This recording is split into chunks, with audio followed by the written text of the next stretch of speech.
I think NAVI is just a bridge too far for this squad at this stage. It could be. And it feels like it should be in this best of 3. I just don't want to write them off. I don't know. I've got this gut feeling that Dreamcatchers are going to come out the blocks swinging here. Anubis is a statement of intent. They saw the game yesterday. They think, yeah, we want a piece of that. NAVI do start on CT side. NAVI starts CT.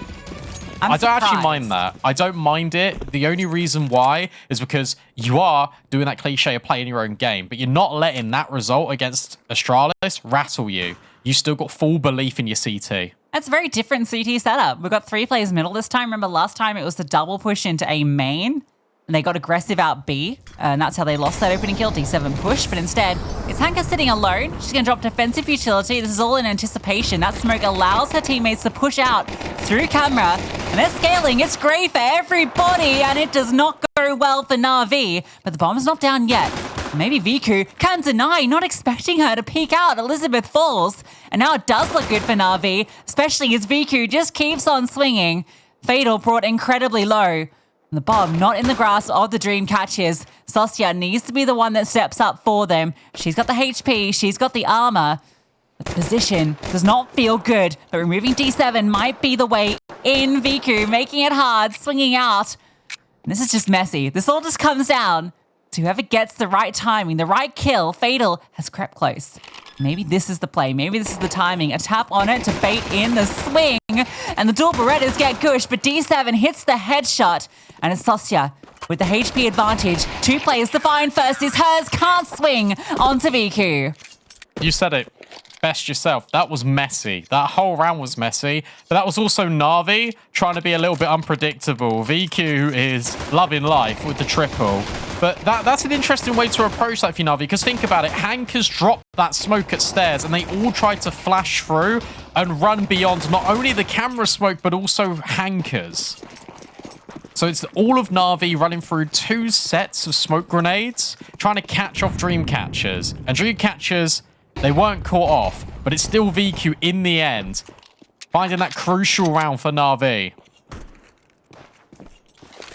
Vicky very clutch yesterday versus Astralis as well. She gets to start affairs with the M4. A lot of SMGs invested. But not a lot from Dreamcatchers.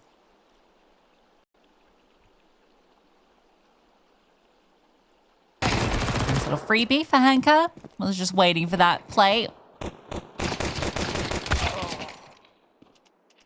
Prolonged engagement, but the SMGs finding the kills. We just don't want to lose really any players here. And Jock and Mike are down. There's definitely a risk of that. Timing for Kitsuna, but it is being held by VQ. So at least that will be secured. And now Elizabeth, yeah, just walks into the crossfire. Hanker's there as well. Much better out of NAVI, a lot more dynamic. Contact been taken by Angelka, she falls back, and then you've also got Astra. As soon as she leaves Temple, it's good comms, because it's VQ immediately holding that long-range angle. As soon as VQ takes that contact in a camera, that's where Hanka can start to push in towards A main. Everyone is moving as a unit for NAVI, and Dreamcatchers get caught out every single time. Yeah, nicely done. Now we get the AKs for Dreamcatchers. The lesser weaponry still in play from NAVI, so I wonder if they're trying to do anything funky with these guns. VQ actually gets aggressive. She's got the M4. She's posted up very deep. Great HE. Thrown out. Does so much devastating damage. And now VQ not quite ready for Elizabeth to crouch around the angle. Defensive smoke deployed. Hanka sits on the other side. Lost the M4. The HE might have done a chunk of damage, but it's all unconfirmed. Yeah, and it doesn't matter if Dreamcatchers are just going to headshot you out the server. Angelka now goes searching. She's on 1 HP. Getting out of this is going to be a bit tricky. She's going to use her utility to create a little bit of a barrier. So she is out, but that will enable the dark presence. Wayne, just scaling, has to clear the pillar, but overlooks Angelka. And that 1 kill might be enough to get D7 on the angle. It's a 3-on-3, and it's one that NAVI are interested in. Smoke thrown forward, bomb is allowed in. Sostia feeling uncomfortable about the positions. Fatal now will scale into sight. It's a 3-player retake from CT. Fatal gets flushed forward. Hanka swinging through. Flashbangs cause some problems, but the bullets do more. Fatal will trade one out, though, and it leaves it to Astra. MP9 in her hands, knows the positions of both these players, but not an easy position to deal with. And Dreamcatchers get on the board. Good mid-round from Dreamcatchers. As soon as you catch Angelka at B main, you've also dealt with aggression from VQ. You can leave one player holding A just in case that there's someone that comes to reclaim this gun, but you immediately swing it into a B split. You take the space back off Angelka at B main, and that's all accommodated by the push in dark. It's just very fast. And this is what we've been seeing out of teams just in these decider games today. The responsiveness of your mid-round. Seen HEs do damage Dreamcatchers in the previous. This time it's them that deal first blood as they throw the nade the other way through the A main window.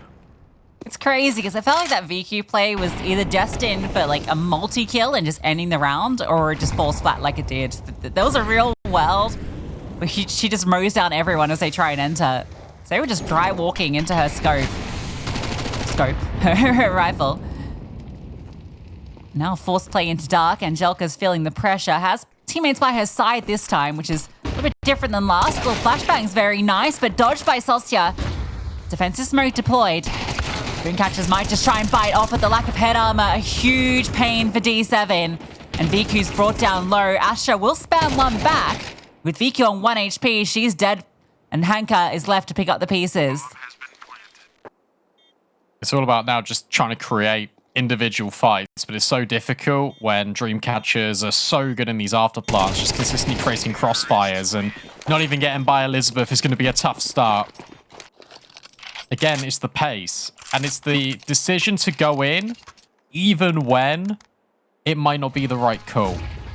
There were so many bodies here for NAVI, but again, off the contact of the dark play means the B players are invited in through main, and it's the scaling. Notice how no one swings towards the back of Obelisk and Glyph without the B main players being there. And as soon as you swing, you're walking into 3 Dreamcatchers players versus 1 NAVI. Yeah, it's beautiful from Dreamcatchers. Overwhelming Navi, and Navi have shown that they really do want to give these rounds a go, even when they are in the back foot. Even Hanka going for the 1-on-3 retake there. They don't count themselves out of any of these rounds, but it has cost them a lot. They're going to have to take the eco. Dreamcatchers will be able to get into the lead. Was it 4 rounds that they've hosted versus Astralis on the CT side? Sounds right. Double check that, but yeah, it wasn't the greatest showing. Yeah, it was 4 in the end. And they got 9 on T side. Yeah, they dropped 2 T side rounds. I think one of those was an eco as well, if memory serves. He had that insane, like, Nia, Pullux, like 4 deagles in like 3 seconds on Oh, yes. A. That was crazy.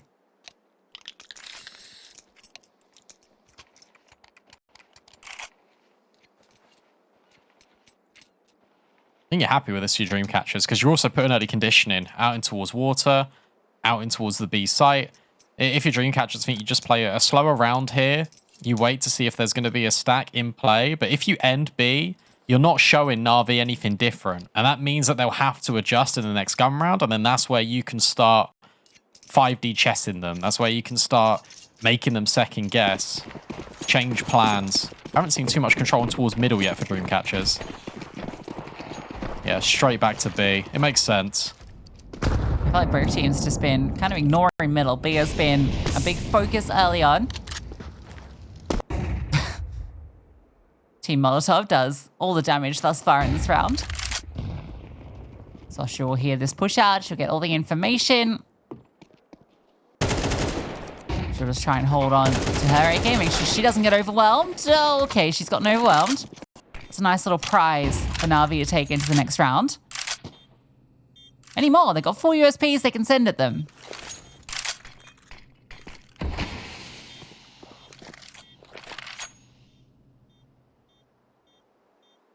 Nothing.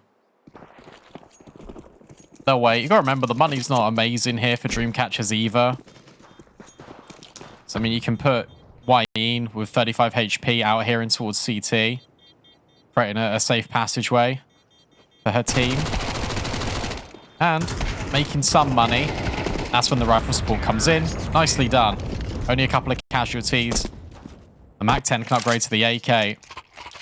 Business as usual for Dreamcatchers. That's fine. Absolutely fine. Lead taken.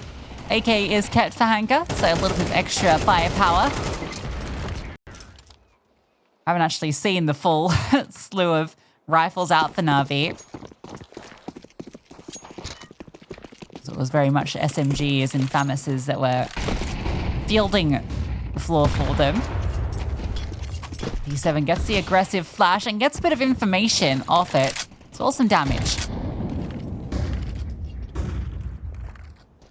This could be the round in which Dreamcatchers go to look middle, because you drop that lurk smoke. NAVI have dropped an aggressive smoke of their own.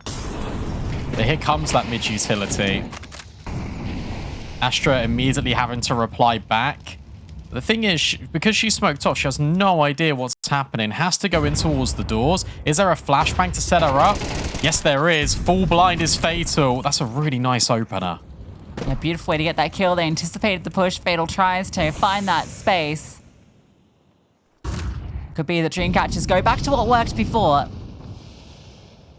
Kitsuna's posted up here with the AWP. Angelica in dark, about to feel the pressure. Rotations need to come, and Astra is on the way. Kitsuna's just charging forward. That flashbang might absolutely destroy her, and it does. But meanwhile, Angelica did fall, and D7's caught on the retreat. Astra felled as well. The bomb isn't with Dreamcatchers, so at least NAVI have some time to get into position. They have the player deficit. Dreamcatchers had the bomb site. Yeah, and also YN has just seen players scale in CT as she dropped that smoke and gets both. Hanka said it, the mechanical level of Dreamcatchers is undeniable at times. And here, it was just an all-out brawl. What's really cool in this round is where they go back to B Dreamcatchers. Notice how they're already out sight, and Angelica's just stuck on an island. So she has to spin round and hold swivel. Elizabeth was holding that just in case there was a player there. Angelica has started in dark in the majority of these rounds. Actually gets felled by a player in towards water. But all bases are covered, and the entry path in is enough to still isolate NAVI players. Really punishing this B bomb site. NAVI have been struggling to hold it, I think, across all their Anubis games. See, it's the toughest bomb site, I think, in the game probably to hold these days. Even when you've got all the numbers there, the T's feel like they have all the fights. I love the way YN found those kills as well, right? Just goes for a little bit of a spray on the edge of the smoke, and that's enough just to see the body and then confirms that player's there to finish the job, and then holding for that second push. Is that smoke? This time it does have a player behind it in Astra. Flashbang to get her forward. Kitsuna does need to be careful because she just has an AWP. Don't want to give Astra any chances. Surely some support comes with the riflers soon, but Astra's just going to fall off.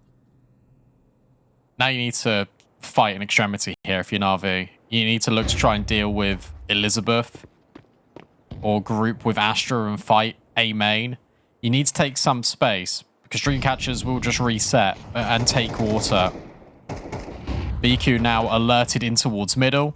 You got to throw cautious to the wind with these pistols. You need to figure out what the default actually looks like for Dreamcatchers in rounds like this. It feels like NAVI are playing this much like a gun round. I think this is going to be what the script has called for time and time again, which is these B finishes. So NAVI, they've gone for a bit more of an alien. That's where Hanka's M4 is in play. So they just want to keep players around her. They're going to push, but it's going to come maybe a little bit too late. As you can see, the hit starts to come in. This requires some pretty gnarly deagle shots to keep them in this, and Hanka is dropped. YN goes back to clear, and YN even removes Angelica. All the hurdles knocked over by YN. She even drops the molly to kind of give the comm for Angelica. One's close dark. So then that's where they push, and then she just swings. Just instantly swings and deals with Hanka. A brave but important gunfight for YE. And then she does it 3 times over. 5-2. Sure, Anubis T side, but this is dominant and in control for Dreamcatchers. VQ with the AWP, that has to change the tide. Yeah, need to see it. Oh, D7 getting super aggressive. Angelica's the one that gets the kill. Sostia will spam out D7. That's unlucky, but VQ does get success. So keeps the advantage for Na'Vi for now. Yeah, if it wasn't Sostia, it was Wayne. D7 would have revealed herself. That's so aggressive. Na'Vi, I've never seen them be this aggressive. I know they like to go for these plays from time to time, but it feels like every round we're seeing them throw a roadblock up at Dreamcatchers, and then every round, Dreamcatchers just win it out. Here, you've got Hanka just dry swinging into 3 players. This round's done. You got to save. I felt like she had the timing there as the smoke was landing, wanted to try and exploit that, but it doesn't quite work out for her. T-smoke towards CT makes it hard to fight forward. 2 players on the other side of it. Spam, if it does connect, maybe gives them a way in. Ian is tucked ahead of this molly, so Astra has no idea. She's done for, most certainly. Oh, maybe not. Astra wins that, but Fatal's quick to swing. Maybe Angelica can make that space happen, and Sostia's low. This one looks good for Na'Vi. Sostia's been spotted as well, but still finds the headshot. And VQ brought down low before, can't get past Sostia. Ever reliable in the clutch. Dreamcatchers pull that one back. Oh, Na'Vi are rushing things. I know that the time is obviously a burden against them in this round, but Sostia is 20 HP, and you've peaked to 1 by 1 in that situation. Na'Vi look flustered. They look out of it. And even in this retake, they do a really good job of fighting back and making sure that this is in their favor, and then they just drop the ball right when it matters most, closing. So difficult for Na'Vi, and now they're even reduced to Deagles. Fatal's already found the opener. This is one-way traffic. This is Dreamcatchers entering just Stockholm form. That's the kind of round that might just cost them this entire map, because it's sent their economy spiraling. It could have been the round that springboarded them into a respectable CT half.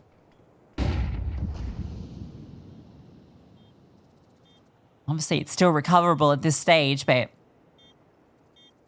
very slow on the CT side. Have Na'Vi been? Nice shots from Hanka. A lot of damage done, but at this stage, really doesn't matter too much.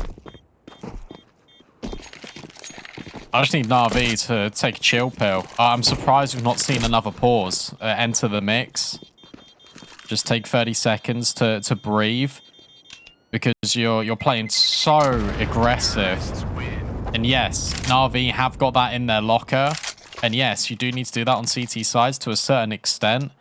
But this was kind of the same traps they're falling into against Astralis, where everything is early, nothing is really done in the mid round. And it gives Dreamcatchers time to set up and anticipate it, because you know that at the start of a round, aggression potentially can come in. You can be set up and ready for it. There's that timeout. They needed 4 against Astralis. To be honest, against Dreamcatchers, I think they need all 5.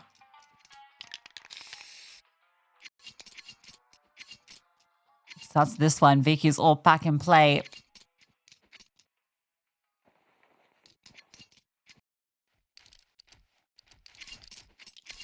Very slow off the gate. Anubis proving to be troubling for Na'Vi.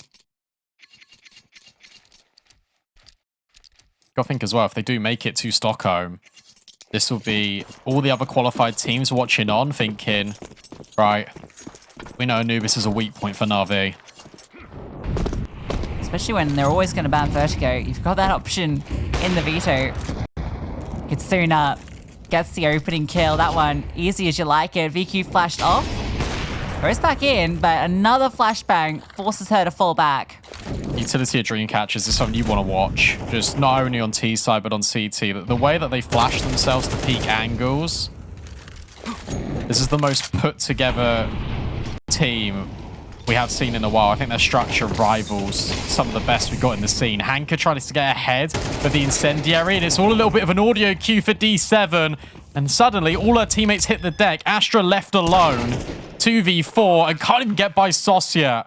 Dreamcatchers are electric.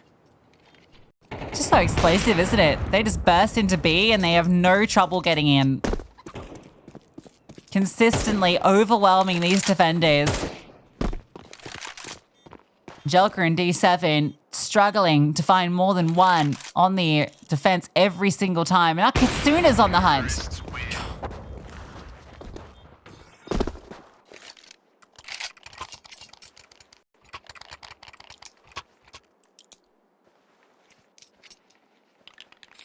We told you they're good.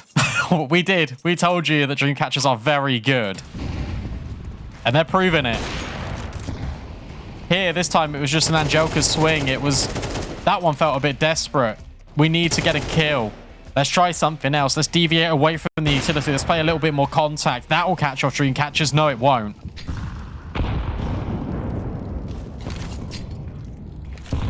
Dreamcatchers have fast become one of my favorite teams to watch.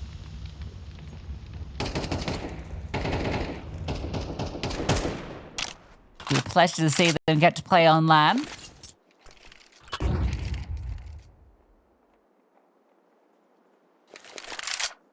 Two opportunities to make it there. BQ now starts on B with the AWP. This is the change up to try and address the issues with holding onto this bomb site. A 1-for-1 in middle. It's interesting that that mid contact comes in from Astra at the same time that Na'Vi was setting up to go through B main. Angelica and D7 were there initially, but that contact has pulled them back. Reset VQ more in towards camera. It's a 2-2 natural split. We know that Dreamcatchers have ended B in so many of these rounds, and because they haven't really felt the same amount of resistance, they're just going to do it again. Wayne's really already in dark. VQ's gone towards A. There's nothing here except the flashbang for D7. There's only one smoke, though, to get into B. That's your difference. It isn't the full blanket of util. Molly might just land on Angelica's position. Time is going to be a problem. Hank is getting aggressive, so they might get ahead of this rotation. The swing comes through. D7 put on notice. Smoke is actually not that useful. It is for Wayne, but okay, it does separate the players enough to allow them to get in. And with D7 legged, Dreamcatchers again. They just walk into B. Na'Vi, you need to find some answers on this side because you're running out of opportunities.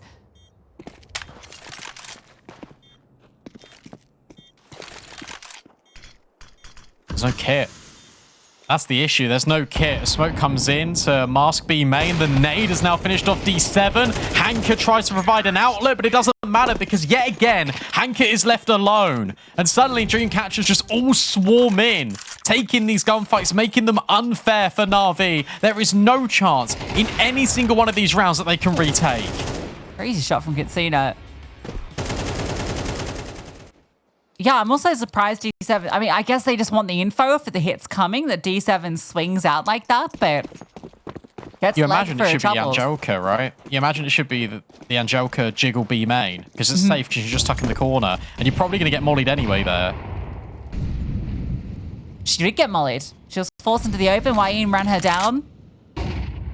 I don't know why VQ rotates to A. They want to split their defenders, but it's because Asher died in mid, right? And it was that's what I was saying. That's why I was confused about that contact being taken in mid, because it wasn't like Dreamcatchers forced the fight. It was Asher that swung, and it was exactly at the same time that you got the two riflers out B ready to go main. Just comms broke down. That's what it feels like right now. push comes through. D7 does get the better of Elizabeth, but it's after VQ falls. At least now that D7 has got that main control, it forces Dreamcatchers to a different destination. They're going to be hitting into A. There's two rifles up close. Contact from Sosya is clean. Astra trades, and she makes it a double. That's the bomb delivered as well. Don't swing into this AWP. You got to be careful. She's given the chance to Kitsuna. A 1v2 now after finding that first kill, and she's got a lot of time to work with. Loud, though, on that run back. D7 hears all of this. Kitsuna still has time to work with. Doesn't commit. She might have a low HP player to fight with. Oh, the timing is bad. So Na'Vi, at the very least, get the final round of the half, but that scoreline does not look pretty.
Right, Navi, you showed us a pretty damn good T side yesterday. You got to match it. In fact, you got to do better because it's 9-3 to Dreamcatchers.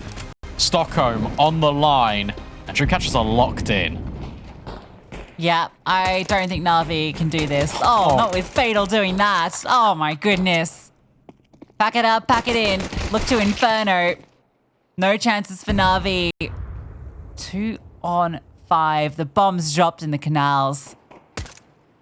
Dreamcatchers have a point to prove. That's not a pretty one for the Javelins. Flawless. A flawless pistol. That's scary.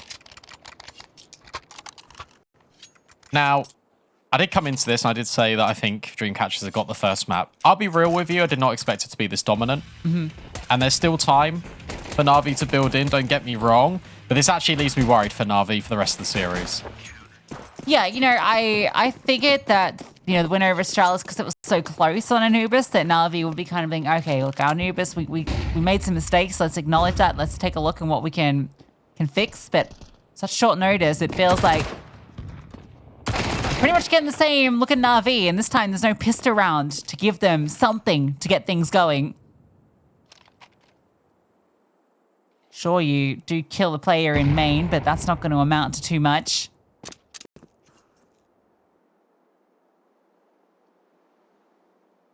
The pistol would have given you hope.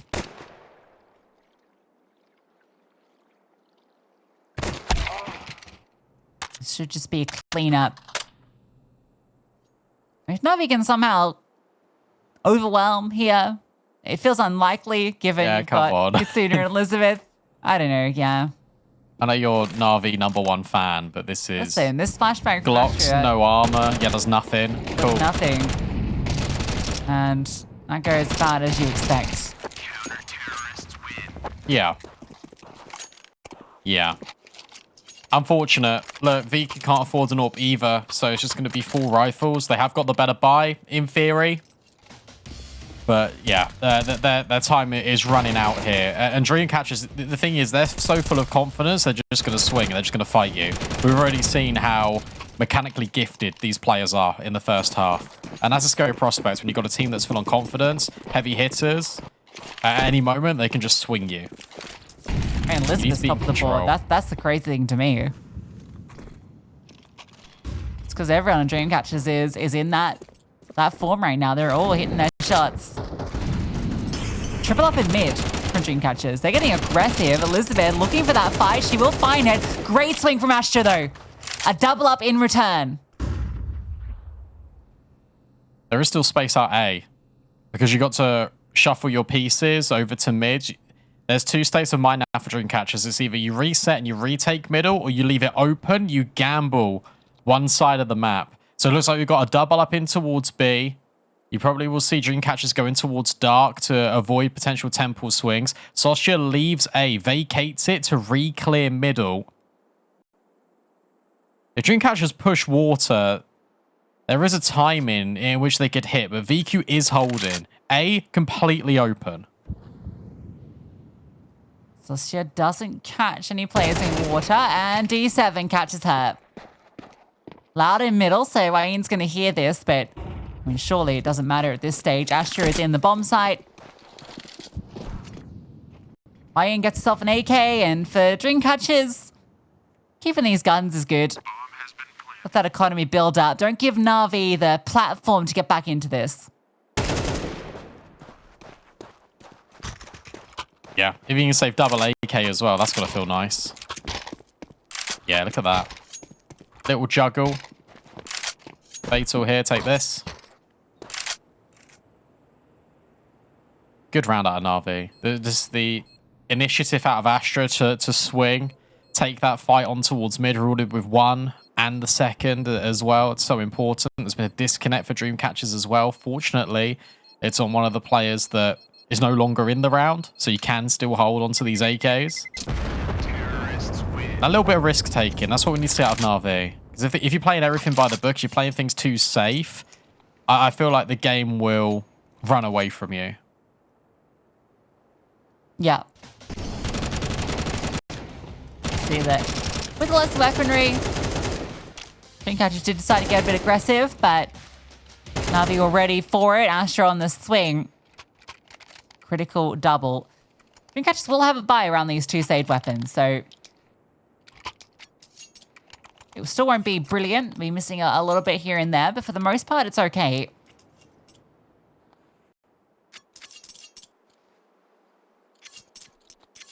Such a long road ahead for Navi. At least they also get that moment to consider their approach in this round. I think the tack pause was called just to get the player back in rather than the tech. So it means that Navi could have spoken during that. Those A executes were really deadly yesterday against Astralis. 3 players start over at B for Dreamcatchers.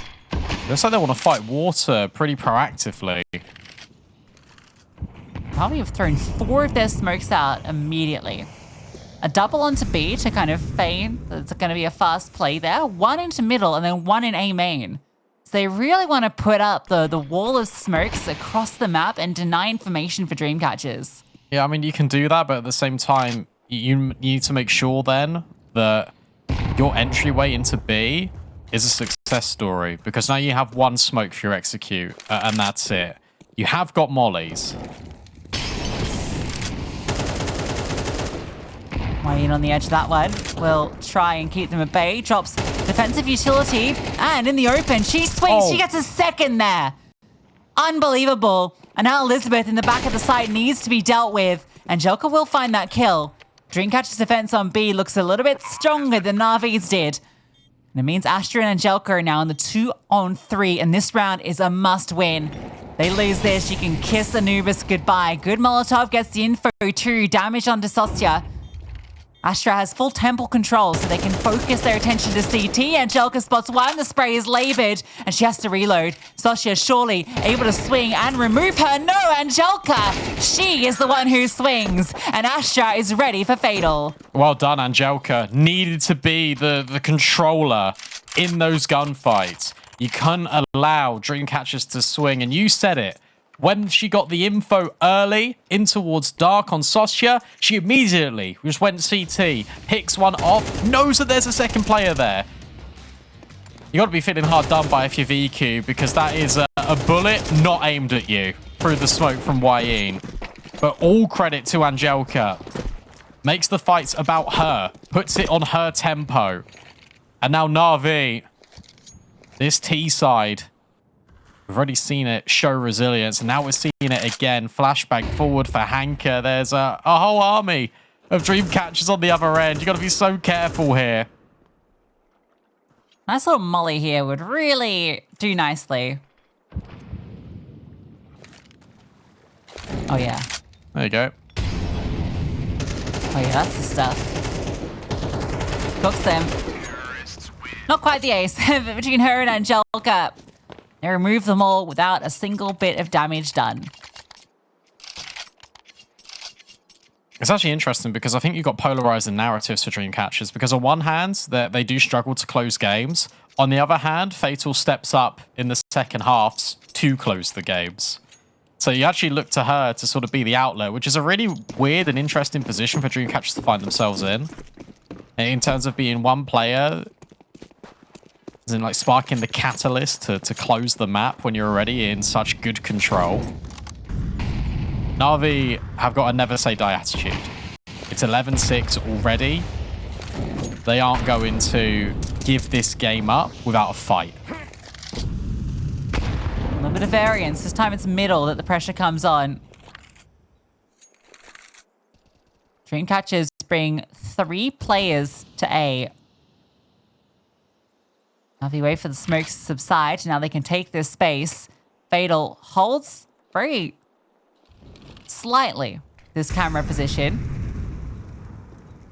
This triple setup looks good for Dreamcatchers. They got everyone in the right place to deal with this, and Kitsuna boosted above the smoke. This is a perfect angle, but with Fatal falling, Kitsuna has to come back, and it's just Kitsuna, and she takes down 2. Don't know if it's going to be enough, though, because Elizabeth and Wayne are locked out of mid. Yeah, you got D7 here. You just save as well. You got to think about money for Dreamcatchers. It wasn't an issue on the T side because they were just winning everything. Every round was difficult for Na'Vi. But now, the shoe's on the other foot. Like the way they approached that Na'Vi. And it's such a shame for Kitsuna, because if Fatal was stayed alive for even half a second longer, she fires off a shot and kills the A main player. Instead, it's Astra. Astra in middle. Name a more deadly partnership. Her finding another opening kill unlocks the door for Na'Vi. And where we were staring at a 9-3 half, immediately it's 11-7. 11-7, and what, you've got an M4? That's what you brought over. You're not going to be investing much around it. Na'Vi slowly but surely crawling their way back into this.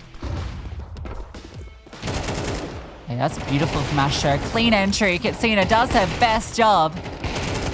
Needed the 2 other players on side to at least find one to give that chance.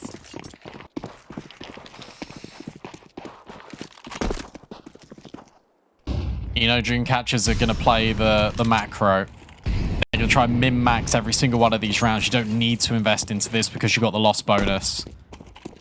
Still got a little bit of potency behind it with the 5-7s, with that saved M4. But for NAVI, it's all about just grouping up, going to a bomb site and executing. That's exactly what they're doing in round 19. Straight to A. And there are players that can be first responders on the scene, but currently there is no one home. Elizabeth is nearby. Flashbang is given to Sostia, but okay, it's Shacake's space in middle, so it's going to come too little too late. They're going to lose this space on A. Flash is held so that they can try and set up this play, see if Elizabeth can get something done, but I think this might just be the round done. They will give it a go. Sosha's now relocated to have another chance to throw that flashbang, but you've got deep invested positions out of Na'Vi. Hanka and Astra ready to double swing, take more heaven space. Now there's no way in, especially without a kit. The best thing you were hoping for is damage. Instead, you might be coming away with very little. I'm going to throw these players that are going to invest next round anyway into the mix, see if they can make this costly, see if they can do something special, but it doesn't feel like anything's going to happen. Kasuna's just hoping to grab an AK for troubles, but not quite able to scoop anything up there. Maybe she can go back in and find something. An MP9. God, where are the AKs? She'll never know.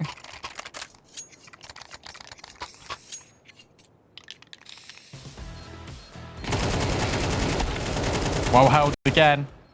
Na'Vi building the momentum one step at a time. We've seen them go towards A more often than not, but mid has been an important point of contention for them. At any moment, they could just whip out a fast B play.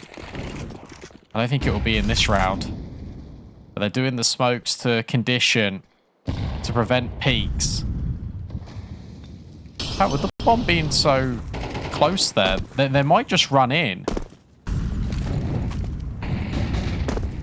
Yeah, they are. They're just disrespecting the utility. Elizabeth dealt with, sidelined by Angelica, and Wayne in dark needs to try and help. Fatal's doing her best efforts to keep Wayne alive.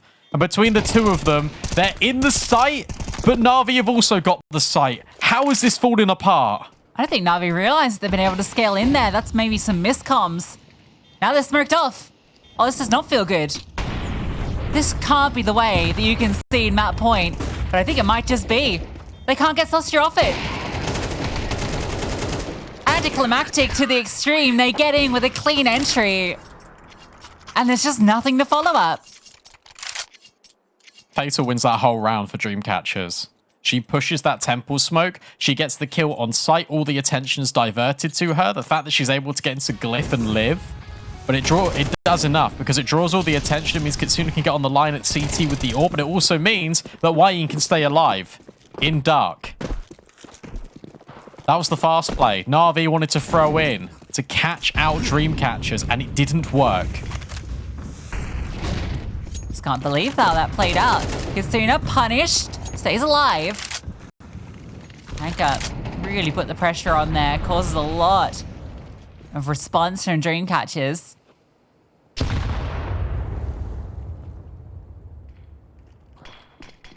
Now they look to try and test out B again. They've got the mid lurk this time. That smoke lands in an annoying time for Na'Vi.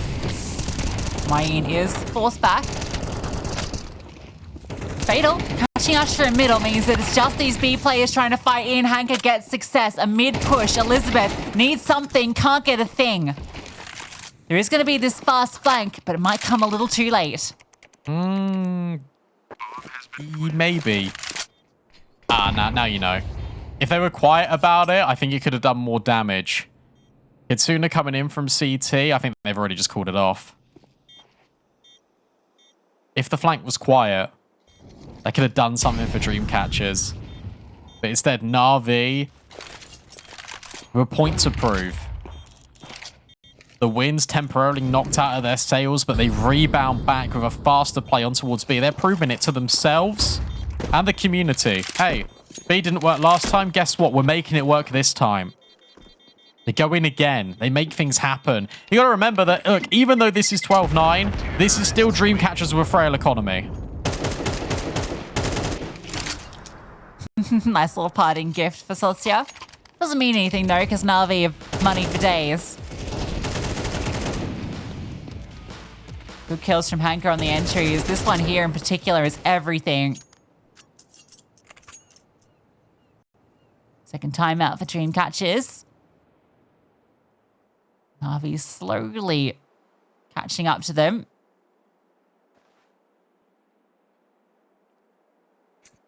But I think that B round 2 rounds ago is going to haunt them. That one conceding map point. It was a 4-on-4.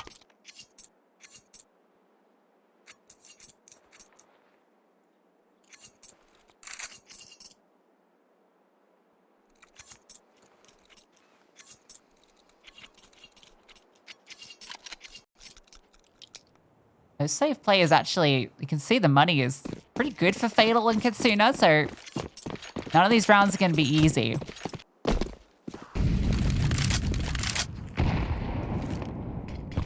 I don't think they're going to be easy anyway. But Dreamcatchers are just looking so good. This is really quick scaling up A. I mean, you wouldn't expect this if you're Dreamcatchers. The fact that they're already in A main, Soshia's playing a lot further back, and they've actually given control up. Fatal's just walked into camera. This could be a really fast A split. Fatal trying to get ahead of the info. There's D7 in the corner. Fatal needs to clear, and she can't get by D7. Soshia looking to trade, but as she goes for the fight, A is undefended. But it might not matter because the mid-split's been dealt with. It's a 4-on-3 in favor of the CTs as they look to close. Soshia hunting down Astra there is everything. Hanka, are you going straight into the upper Kitsuna? They were expecting the space to be taken. Expecting Navi to fight forward with the player disadvantage, and they fight forward to their death. It's going to be Dreamcatchers taking first map here in this qualification game to Stockholm. Anubis is theirs. Yeah, I'll tell you what though, NAVI put up a really good effort in coming back into that, because it was 9-3 and it was one-way traffic. Let's be honest, in that first half, NAVI tried their best. A born Inferno player, that B side should be doing a lot of work over there.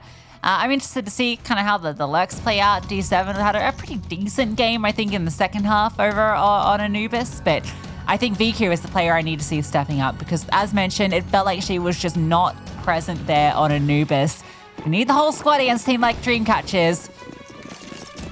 Might be caught sleeping. They will steal your dreams of Stockholm away. Lot of util on the pistol for Navi. A full exec potentially can brew. Immediately, they're just ignoring Banana.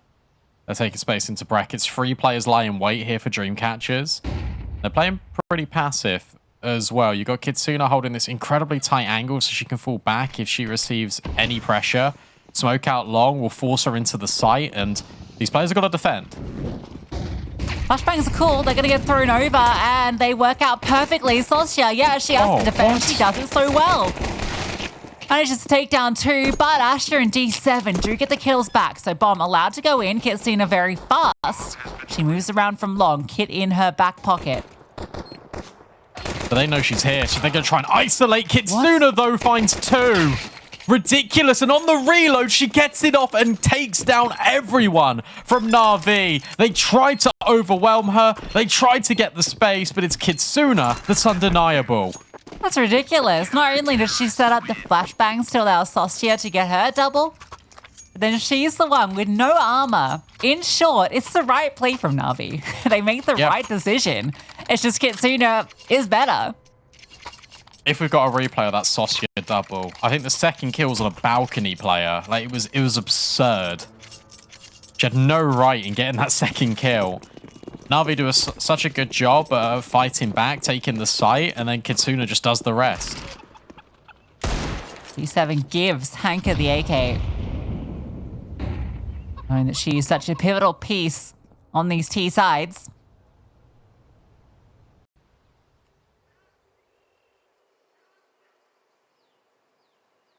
Losing the pistol's not so bad if you can win back this force successfully. Flashbang. Nothing behind it. Elizabeth on the angle. There might be a follow-up utility available, but it's just going to be a fall-off flash. I think this is where you can pressure Dreamcatchers. This B site whenever we've watched them, it has been a little bit vulnerable. NAVI, I think they've recognized it. They're just going to go straight in for the execute.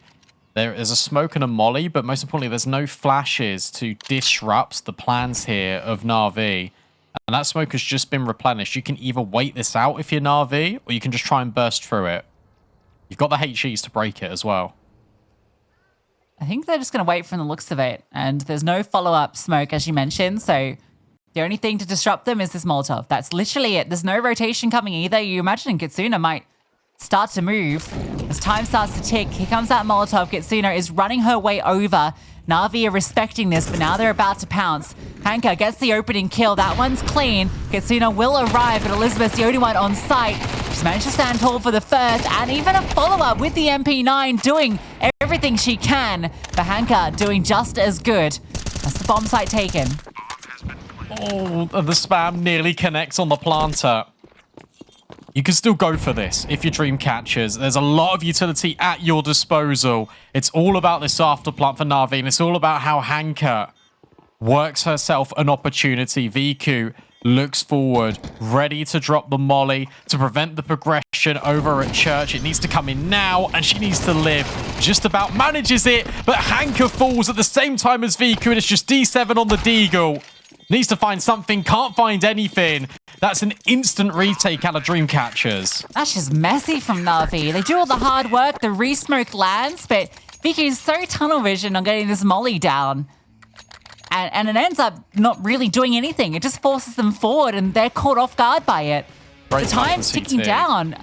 If she's playing Dark, I think Hanka, right, who's next to VQ, that's a much more powerful position, but right in the open, yeah, she just gets destroyed. Flash was really good from Kitsuna. Again, the AWPer setting up the riflers to do the work. Out in the open, you can sort of understand it because you're just trying to play off angles, trying to get ahead of the curve of Dreamcatchers. And now these nades are doing even more damage. This is Tech9's and Armor.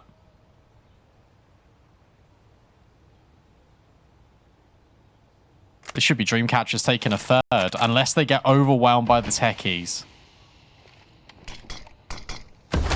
Give it a go. Sostia is overwhelmed. And Kitsuna swings, does take down one. Good damage. This kills everything. Fatal stays alive. Takes the space into short, ready for this swing from Astra that's coming inevitably, you feel. There it is. Oh, you can be ready for it, but that doesn't change the outcome. Astra hits hard just the same. Bomb is allowed in and down. No kits, again, unless there's one on site. Oh, in fact, there's one in front of Boiler. What's the way in here for Dreamcatchers? Maybe it starts with a headshot from Wayne. Astra removed. Hanka's in apartments trying to play late, so all eyes on VQ. If she can get rid of one of these players, that makes the retake a lot more difficult. Instead, it's Hanka that swings and then VQ activates on site. It's not the way you expect the afterplants to play out, but the result is the same. It's Na'Vi breaking the deadlock. Great kill from Astra, but then a great kill on Astra as well. I feel like those were the best kills in that round. Well played. In that post plant, Hanka finds the perfect time to swing. You see it's being combed over. They're progressing out long. Support is needed on site, and Hanka provides it in spades.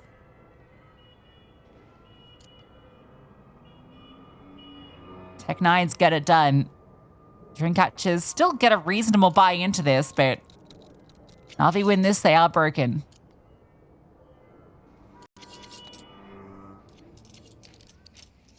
How aggressive is this going to look at Dreamcatchers? Got a lot of nades you can use to disrupt this early. 3 players start in B. The fight for Banana is on for this CT side, but actually it's only to drop the nades as a little bit of a present to Elizabeth. She's got so much at her disposal she can use to delay and force Na'Vi, try and get them to go into the trap in top brackets. Yeah, just throws that initial set so that she can go safely pick up the next. Continuously Keep them at bay. NAVI just don't put any pressure on B. So they look destined to walk into this. Oh, this does not bode well for NAVI. Not at all. Fatal gets 2 from up on high. That's only part of this setup. She is forced off eventually. NAVI continued to commit. Very scary for them. Kitsuna and Fatal, the 2 rifles, lie in wait that you have to deal with. And they're slowly pushing forward. Kitsuna gets the information on this player in the apartments. Kitsuna gets even further information on short. That goes both ways. And she's deleted by Astra. Fatal still, though, still present, looking to clean up, but can't get past Astra. But that's when Wayne strikes and falls to Angelica. Yet to get on the board and won't be in this round. You got to talk about the contact and the plays from Dreamcatchers. Wayne's had enough. What's really awesome there is that you've just got the delay. And even when this setup breaks, you've still got players moving dynamically. Fatal grabbing this kill takes the attention away for Wayne to walk in towards short. She can get 1 kill and just fall back. And then she goes back for the swing on Angelica because she's got that support over at long. So on 2 rifles and 5 sevens, Dreamcatchers make things happen. And look at the amount of damage done early to NAVI at top banana. Brutal, isn't it? At least they get the control, but it comes at a significant cost. Good utility to try and get this back for Dreamcatchers. Elizabeth wants to fight forward. Astra ready for this play. Tucks, swings, and connects. Wayne will get that trade at the very least. I like how Wayne's playing this. Yeah, but you get the jump on Hanker. I don't think she'll be ready for VQ, though. That's the thing. No. Has to swap to the USP. And that'll be her downfall. That's the B bomb site unlocked. A risky maneuver just to jump forward without the smoke. But finally, D7 will throw 1 deep. A 3 versus 3. With the money still being bad for Dreamcatchers. Definitely want to give it a go. Absolutely. Angelica on banana duty. Doesn't stop the smoke, just holds the angle. Spots out the player, and on the swing, now she will drop that smoke. Not taking chances. Denies the space. Meanwhile, D7 removes Kitsuna. Fatal not finding the way in. She's the only one left standing. So NAVI will continue trading blow for blow. And that felt like one of the first mistakes that I feel like I've seen from Dreamcatchers this series. Yeah, just overplaying their hands in banana. Re-aggressing, re-swinging. This time it's Astra ahead of the utility. Almost like a Cook-esque. But it's this fight with Wayne. There's no need to keep fighting there. You just need to fall back, wait for the rotate. You've got the timing on NAVI. You could even have dropped a piece of utility if she had any.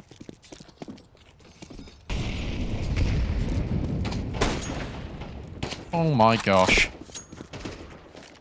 Dangerous game. Kituna's got the dangerous aim. Pulls back. Fatal cops a bit of spam damage, I believe. That was through the apartments. We have a bit more of a heavy lean towards B this time.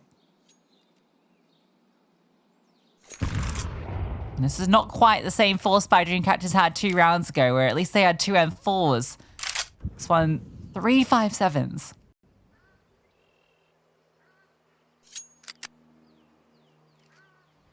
I'm still kind of scared, only because Navi's about to walk into the heavily occupied site. You've got smokes that you can act as blocks. In fact, Sosha just drops on early. You can even fake out that you're going to push. For example, if Wayne flashes deep and Navi starts shooting, you can get ahead of that. Instead, they're going to use the flashes to go in towards pool, trying to set up Wayne on the MP9. 30 seconds left, Navi. You got to get going. Lurk over A is an interesting tale to keep an eye on as well. As VQ falls, D7 was caught. You really want to run back? Oh no. Oh no, this is a disaster. This is an abject disaster. Fatal's on the line. Oh, she falls. Not a disaster. A recovery. They will get the bomb down. Angelica arrives in style. How do they win that? I don't even know. They had a smoke. They could have just smoked long. Instead, they just dry swing. They just kill both. I don't know anymore. That was so scary. I thought they were going to go back to A, but when VQ was alive, and I was actually a little bit concerned because at that time you had players in Boiler and players in Short that hadn't spotted VQ. So that you could have run into an issue where if you didn't clear Boiler, the bomb goes down, etc., etc. We're not living in that reality. Instead, we're living in one in which the lurk gets caught anyway, and you still commit A, and Angelica just has a really impactful round. Yeah, it's crazy because you kind of expect the lurk player gets the kill and then you go off that. But it's the Exactly, opposite way right? that Yeah. the death happens on both sides. But listen, they have the better weaponry and apparently they can just charge in and kill everyone anyway. So it works.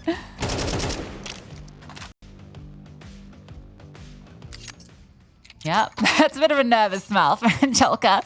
Rightly so. Saved AK for Sosia. We're all tied up. Every round's felt dangerous. And this one is no exception. Sosia can only go 1 for 1.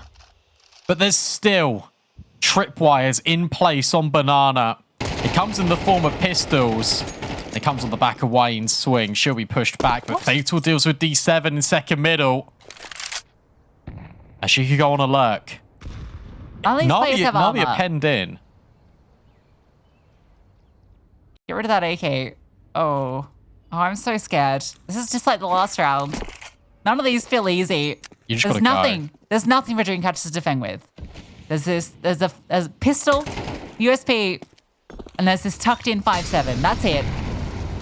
And I feel like once you're in the post fight, Navi should be able to walk it in. Good bait to set up Elizabeth, but she can't get the multi. Fatal is very fast, but the flashbang destroys her. It's her Slows her flash. down. Oh, that's awkward. But now Fatal arrives, and Fatal departs. A lack of armor ends up being a demise. And the double up in New Box. Katsuna can't get it done. I think it was her flash, just because of the way it bounced. Yeah, there was that weird little line that we saw. Yeah. Okay, Navi, you are surviving. But the difference is you're not surviving against gun rounds, you're surviving against the pistols, the drips and drabs. And now you've got to contend with all the M4s. Timing. A cruel mistress. But they recover. That's the important thing. They are recovering these rounds. They are posting them on the board. I tell you what, they are doing it the hard way, though, Navi. Yeah, none of these rounds have been easy. But, you know, considering Dreamcatchers did come out ahead in those first, back and forths, have you done well to wrest back the lead? They want to take, I feel, the lion's share on this T side.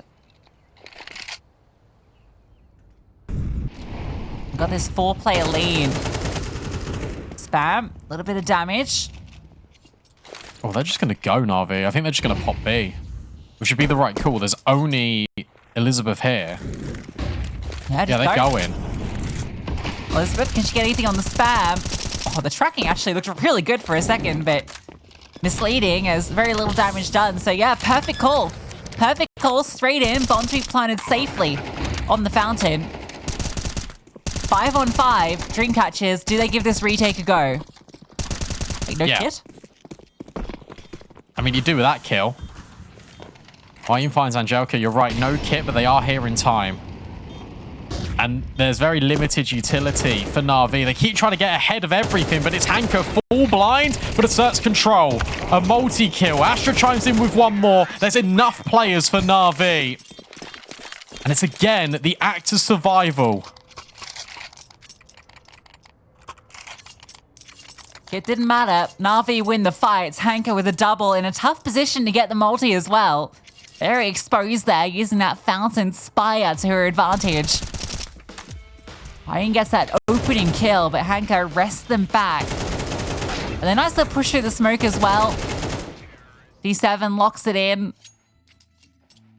NAVI get into the lead, and that's a critical round for them to win because, again, it's put Dreamcatchers, because they went for that full retake and lost everything into the eco.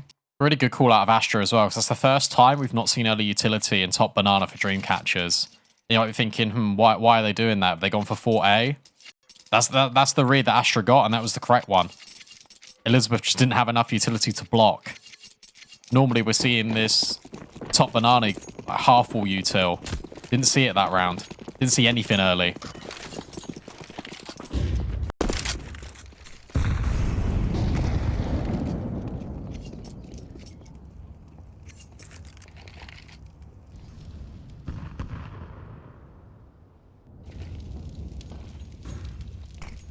Ouch for Elizabeth. Ouch for Sostia. And for Fatal. Did you see Elizabeth's face cam there? She yeah. was all blind. She had to just close her eyes. The long blink. This has been the most convincing round of the whole lot. Keeping 5 alive, potentially. Wayne. Yeah. Dealt with by VQ. Well worked from NAVI. And this game, it's a weird one for both teams because on one hand, if you're NAVI, you're thinking we're surviving, we're doing it, we're winning the game, we're winning these really tough rounds. For Dreamcatchers, you're thinking we've been a little bit unfortunate in these rounds. We should have been converting them. And that sets it up for a really exciting rest of the game. You just hope that this early resilience doesn't fall away now. And Dreamcatchers are able to bounce back. Because if NAVI can spin this into a 9-3 half, I feel like that's what it's got capabilities of it becoming, you know?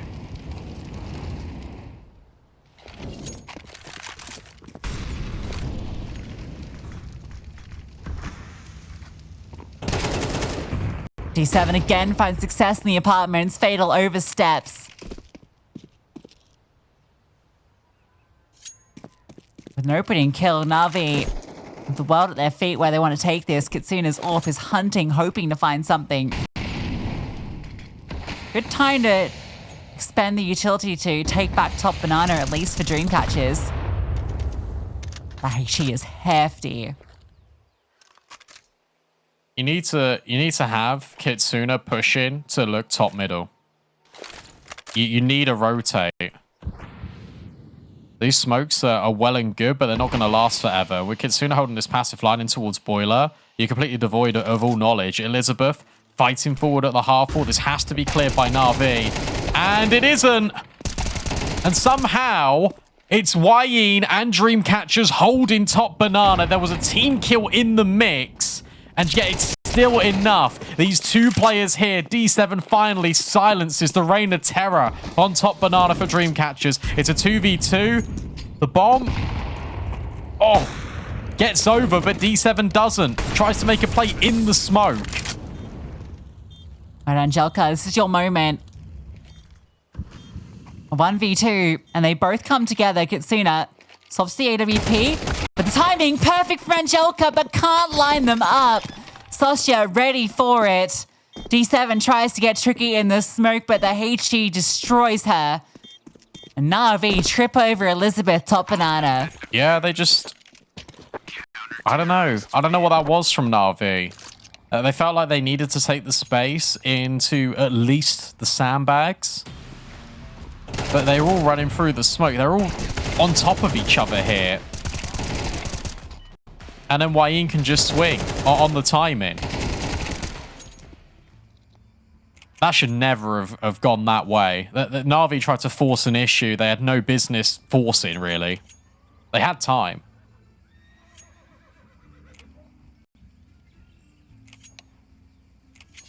Bit of an unnecessary forced error.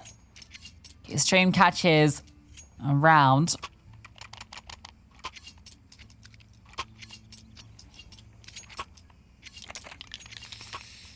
They have a little bit of a techie, hopefully not a long one. A good time to, you know, give the mouse pad a bit of a clean, get rid of the lint, stretch your fingers. These are all good habits to do in your technical pauses. Keep your fingers limber. This has been a crazy start to Inferno. One in which Dreamcatchers, it still feels like even though they're losing, they are in control in a weird way.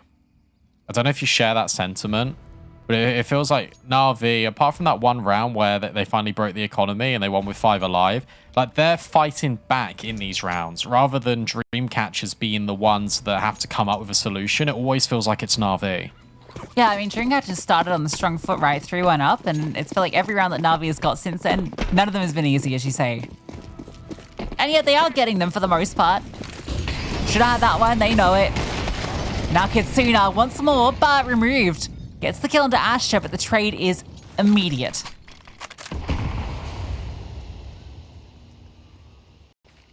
So's the commitment. Look at the bomb. Hank is just breaking the smoke to try and get VQ on the line against Elizabeth. What's the go here? If you're NAVI, well, that doesn't help. That really doesn't help. That's awesome. A molly into that corner, you get the audio cue, and you just spam Hanker out. Elizabeth might not be high on the kill count right now, but in terms of the impact, bringing it in spades. And a dink. A drive-by dink through the edge of the wall. Smoke does land, and they have got the bomb side, but they don't have the players. Dreamcatchers take a moment to make sure there's no lurk coming. VQ needs to get something here on this boost up angle. You see Soshia crouches beneath it. Smoke fades. A re-smoked coffin, well timed. The swing, VQ finds the shot. And now she can't go back in, but it's D7 that delivers. Gives her the opportunity. And NAVI somehow managed to wrest this one back after Elizabeth removes one. Gives them the advantage. And now can't get a single thing done. Oh, maybe she can get a little bit done, actually. A fair bit of bloody damage, but it's not the round. Yeah. What a shame, because Elizabeth is being given a lot of responsibility here on Banana, and for the most part, she's doing a damn good job. You feel like she's set up that retake to succeed. And I also felt like there was miscomms here from NAVI, because VQ fell off holding coffins, and then the smoke came in immediately. She's like, well, I got to swing CT now. Her individual skill bails NAVI out. I got 7 here on the T side. I actually can't believe it. Dreamcatchers get aggressive, but it's telegraphed. The molly, top mid, completely undoes it. Oh, What? the burnout too. How? I think they saw that deep smoke and they're like, all right, we're going to drop double mollies, top middle. The player retreating from Boiler catches the edge of it, I think. Yeah, but why are they standing in it? Wait, okay, so one was in towards top middle and one was in towards apartments. Yeah. But that looked like 100 to 0 mollies. These good flashies.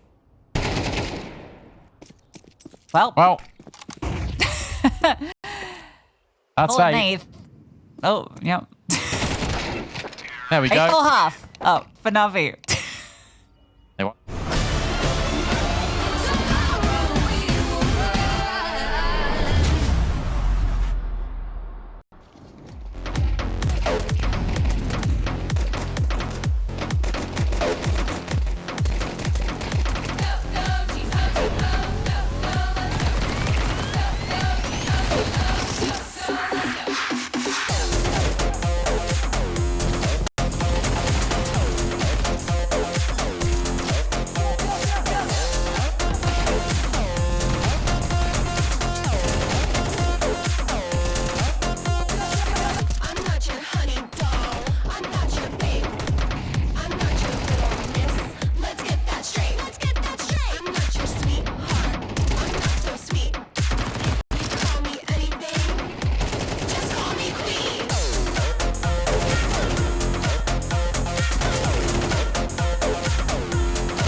games running deep here today. So much so that I read the ticker and it said snags and H2O, but I thought it said snog. And I was like, that's a weird way to interact with water. Anyway, 8-4 for NAVI. Really passionate water consumption. Yeah. Oh, that was really unnecessary and not needed.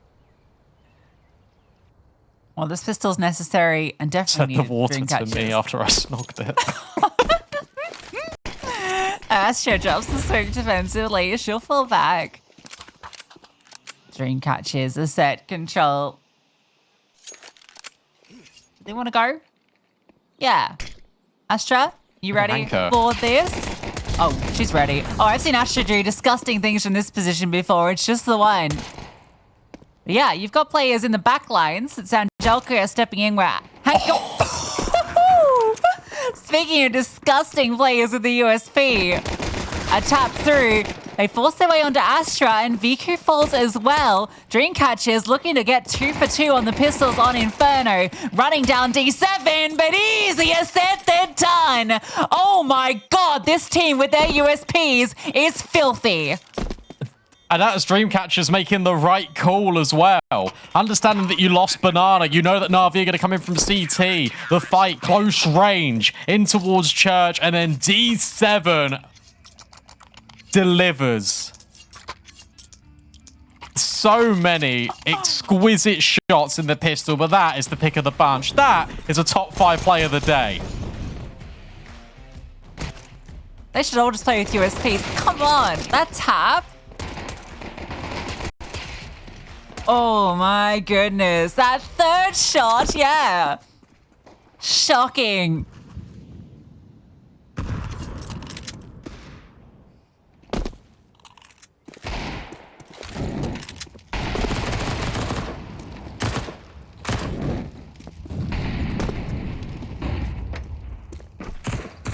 I'm lost for words after that.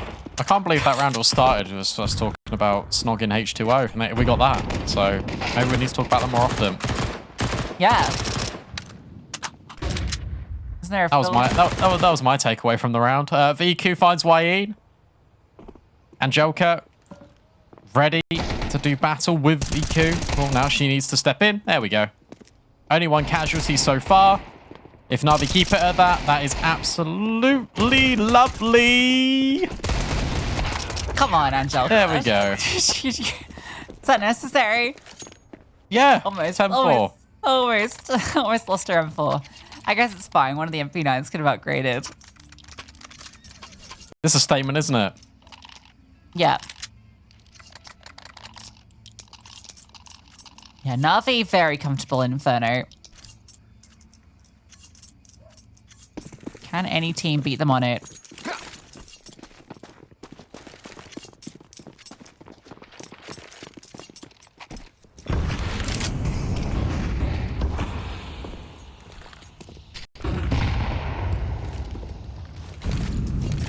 Big nades. Actually, not doing any damage. Either way.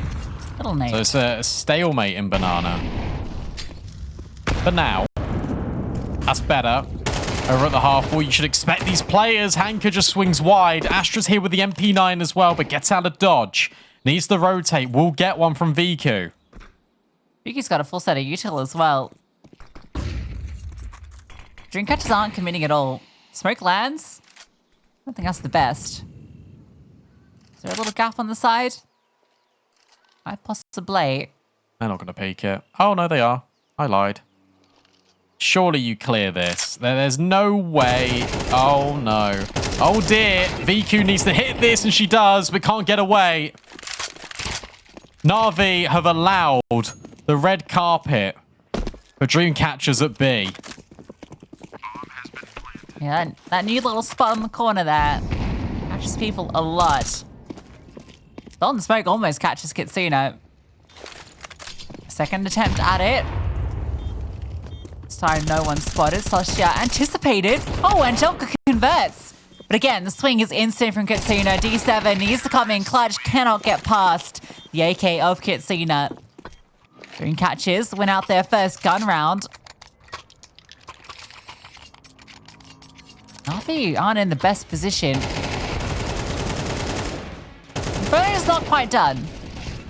No, that was needlessly aggressive from NAVI, especially when they're smoke missed.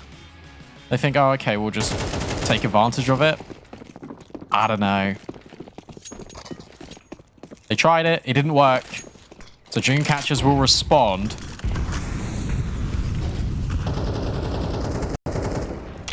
Again, this fight for Banana. Elizabeth, the nade lands on her head, and then she gives a headshot to Hanker. Make it make sense. Because I can't. Yeah, it's not fun for Hanker. Especially because you get a headshot and you feel like you start spraying that you're going to be done for. Oh, you get headshots. Elizabeth offers up another. Joker gets the tag, but it's not enough to get the job done. MP9s now. A stack onto A will be the right call.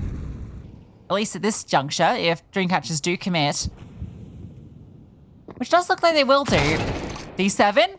Oh, needed that kill. That was the way in. That looked like a headshot. All right, BQ. 1v5. Nope. No, Wayne does not stop holding W. Her reaction was quite funny though. She was like, oh, what could you do? Are they going to clear me? Oh, they did. I love the player cams. They're always really fun to watch. Good rounds out of Dreamcatchers in all seriousness though, because it is just direct. You're expecting NAVI to try and make these mistakes, and every base covered. Sharp shot out of Sosia on D7.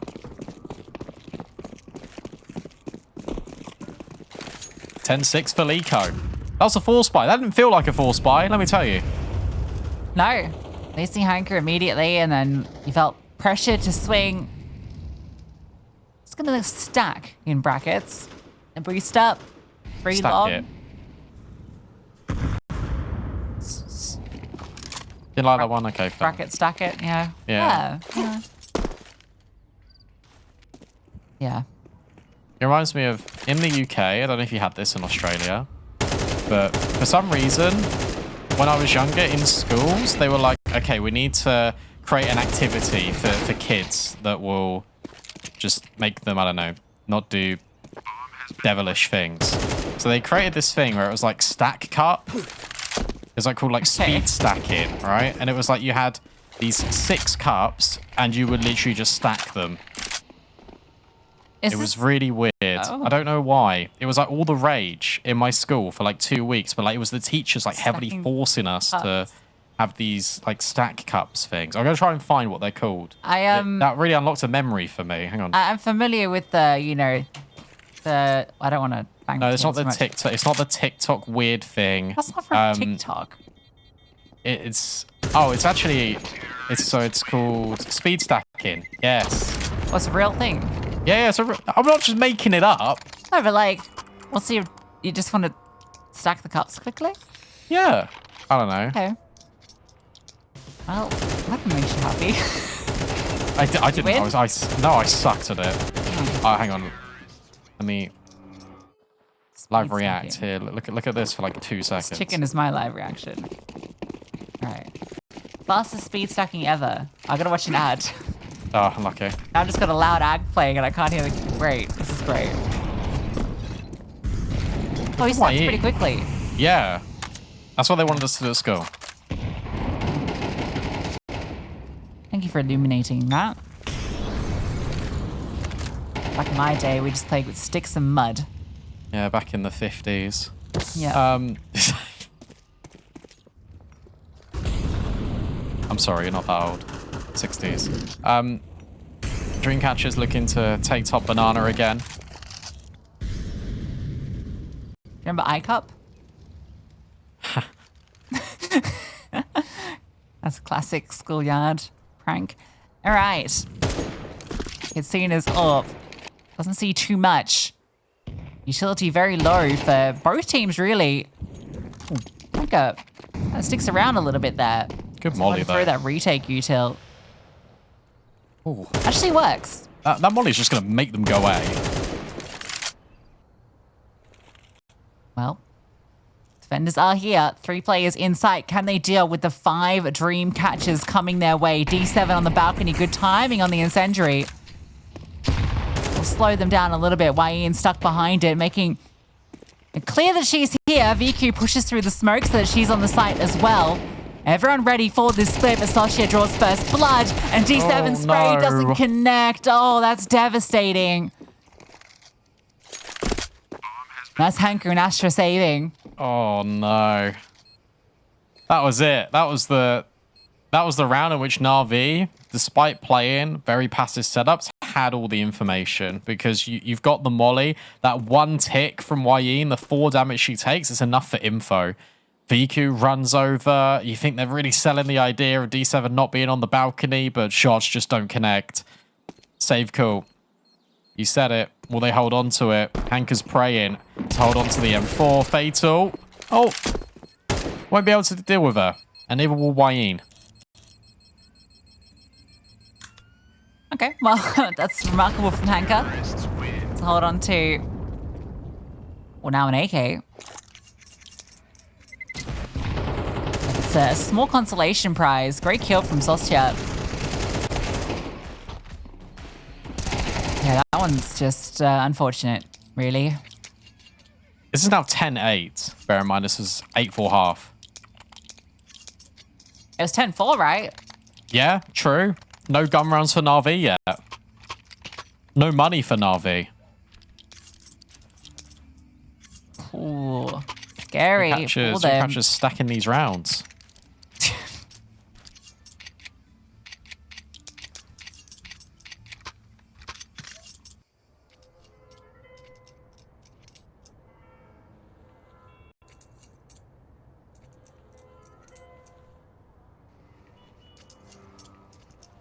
I think Imagine. top banana. Sorry. Go on. No. After you. I was just in a little bit of a filler fun point. You know, just imagine if Dreamcatchers qualify over NAVI. I think that'd be really impressive. Hugely impressive. All I was going to say. No longer. I was just going to say that top banana looks to be a really big issue for NAVI, and I think Dreamcatchers are aware of it. It's funny because I feel like it's not. Like, when we start with Astralis, for instance, and in fact, in a lot of their games, it's not been, right? It always feels like Astra's really solid over here. She's solo over here right now. Drops the deep smoke, but they are not respecting it, and she realizes that very quickly. Got the cache of weaponry over here to keep them at bay. Or chilty. But Dreamcatchers, I think that they're just gonna go here. I think when you've seen one player be really aggressive, fall back, and then you see that CT smoke, it's so obvious there's only one player there. You've either got to get rotates, sharpish, if you're Astra. Otherwise, yeah, this hit's coming. VQ brings more utility over. Smoke's gonna land. That buys more time. Sostia tries to sell this presence, but she's solo. Should be removed. That's just going to funnel them in. Good job on the incendiary. Flashbang. Astra needs something big, and Astra has delivered it. A triple kill for the IGL, and she makes it acquired. NAVI had limited weaponry into that round, but they make it work. Astra locks out B. Yeah, I'll tell you what, they played that really well. The fact that VQ is playing on the edge of CT, trying to draw all the rotates. Look at where she throws her molly, and she waits until the last possible second to drop it, and it just creates this little pocket of space for Dreamcatchers to be in, and that's exactly where Astra's bullets go. You can't scale through that smoke if you're Dreamcatchers. You can't funnel out wide. You can't push beyond it because you'll get burned alive. That was brilliant. A necessary round as well. I feel like this game falls apart if they don't win that round. Absolutely, absolutely. Even VQ kind of pushing on the edge of the smoke after she drops that util just to be the physical distraction. You can see there's a lot of focus onto her pushing that in. Gives Astra all the room to work with. Dreamcatch is just gone initially. You know, when they first get top control of Banana, it probably would have been their round, but they take their time with it. They put the pressure on A, being conservative. And that costs them. It's because of that VQ extra smoke. They just take their time. Now you're in a position where NAVI can just win the game. And they're already ahead of all the utility. Hanker's in top banana, the peek over the top, the flick, not connecting for VQ. And that's going to be the acceleration point. White's just found D7. Can't progress further up long. And now the conversation piece for Dreamcatchers is, do you want to commit to this? Do you want to go in towards A when you know the rotations are coming? Or do you think you can go B? The answer, it's A. NAVI get here, but are they going to get here in time? The rotations, everyone is on their way. VQ misses another chance. She's getting spammed out. How is she still alive? Eventually will be put down. Still players to deal with. They're all so low. Hanka has a 1-on-3 and she falls, takes down the first player. 2 more to fall to her. Bob not down. Hanka has time. She's in a similar position with her health. Kit on her back, repositioned into the apartments. This might not be anticipated, but at the moment, Kitsuna is looking shortways. She can adjust to it. All comes down to whether Hanka can find this first kill on the entry. Kitsuna, can she flick up and remove Hanka? This is the fight that determines it. Hanka gets the kill. Where is Wayne? Head down. Beneath. A fake down on the drop. Drops her gun and it's not enough. Wayne peeks her out, gets the 4K instead, and Dreamcatchers devastate NAVI. Wayne plays that to perfection. Just waits. Just doesn't need to peek. You got to remember that with Hanka being in apartments, she has to be the one to drop down. She has to make that big audio cue. It's the element of surprise. And look at Wayne in every single one of these engagements because she starts the round and she finishes it. A huge triple kill. She's up to 20. In fact, she was the player that even opened up on D7.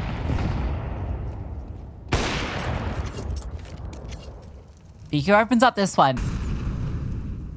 Dreamcatchers might have won a pretty incredible round, but it's still them on the back foot. VQ's immediately running towards B. Fatal running up B. She's actually been on the quieter end of things here. Oh, but Elizabeth hasn't. Astra on the timing, deleted. NAVI have now got to look for more info, which is why Hanka's searching, but Wayne's just tucked in the corner up long. This is a devastating angle to be in. Because you've got to be worried if you're NAVI, but they're just making the read. They're just going to go, okay, do you know what? We are gambling B up over the top of the smoke. VQ's been dealt with. And now it's a 3-on-3. Look at the utility for NAVI. It's non-existent. Yeah, there's not a smoke here either. Oh, okay. Wayne gets that kill of the round. Yeah. they couldn't cross CT then, so it was a little bit worrisome for them. Angelica and Hanka need a save. That call's just come through. They need these guns. VQ gets an opening kill and NAVI don't get anything afterwards. It's the decision-making for me. And it's the variation of tempo the Dreamcatchers are applying into these rounds. And when you think about it, the fact that you disrespect the utility and you walk forward past the car on top banana, that's going to keep the players rooted on B for NAVI. And then you can have more players pushing. Wayne's position is everything because she knows if NAVI go for a little adventure to gather information in top brackets, they come from short, they're dead because she's on a really unpredictable off angle. If they come from long, if they progress too far forward again, they're dead because they're not going to know. Point is, she's got all the intel and Dreamcatchers can just go B. They can always have that emergency exit. She provides it once more. A real standout player to watch in this Dreamcatchers roster. From an 8-4 half, it's a 1-round game, and it's 3 rounds now. Dreamcatchers need to get their plane ticket to Stockholm. 3 rounds, all that NAVI have even found on this half. CT sides continue to be a serious issue for them.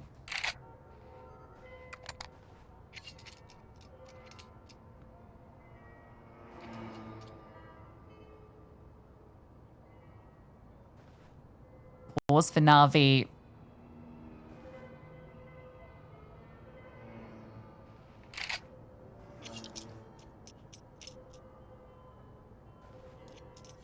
Hanka actually gives over the AWP. She's just going to have the 5-7 in this round. So selfless is Hanka.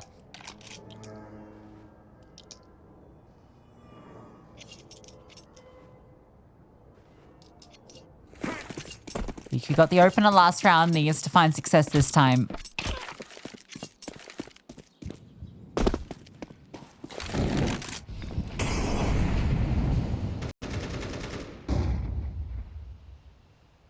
Actually, There's a lot of solo trust. B. Yeah, a lot of trust. And the thing is, when you're the player solo with one of the only rifles, you feel like you need to be the difference. But she doesn't see anything in Banana. Angelica's in the power spot now, elevated. Surely they clear this. She eats the flash, but they're not focused on it initially. It's actually the third player that comes and clears. Astra finds one, but that is it. Dreamcatchers are tying up the game. Yeah, Angelica missed the moment. The flashbangs were just too good. Vicky's just going to run to T-spawn to save. I think Dreamcatchers might just do this. There's no econ. That's what we remember. There's like limited utility. And now coming into this for Na'Vi. That was a save on 2 weapons, so they'll have a gun round into the next. It's so imperative. Viku holds on to this AWP. But you think it's 11-11. Now it's the Force Buy. If they lose this, you're looking at MP9s. You're looking at maybe a couple of them 4s. Separating Na'Vi from holding on, forcing OT. If it does get to that game state, Dreamcatchers just look brilliant. Vicky loses this op. She is not having much no, next round. no. For sure. Yep. Angelica could technically drop. You really wanted to keep hold of that. I've really got to commend the entry path in here because it is the first 2 players ignore the boost because the thing is when you're pathing there in top brackets, if your first 2 players stop, you completely get like bundled up all in a mess, and that's where Angelica could have profited from it. Instead, you are creating space, even if you are just going around the corner and towards long. This is a lot of things that teammates need to recognize. Just because you're first doesn't mean you stop immediately, and it gave Dreamcatchers the room to funnel out.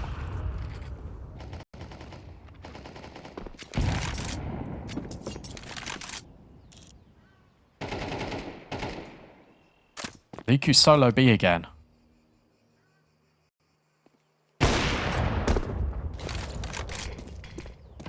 But finds the kill.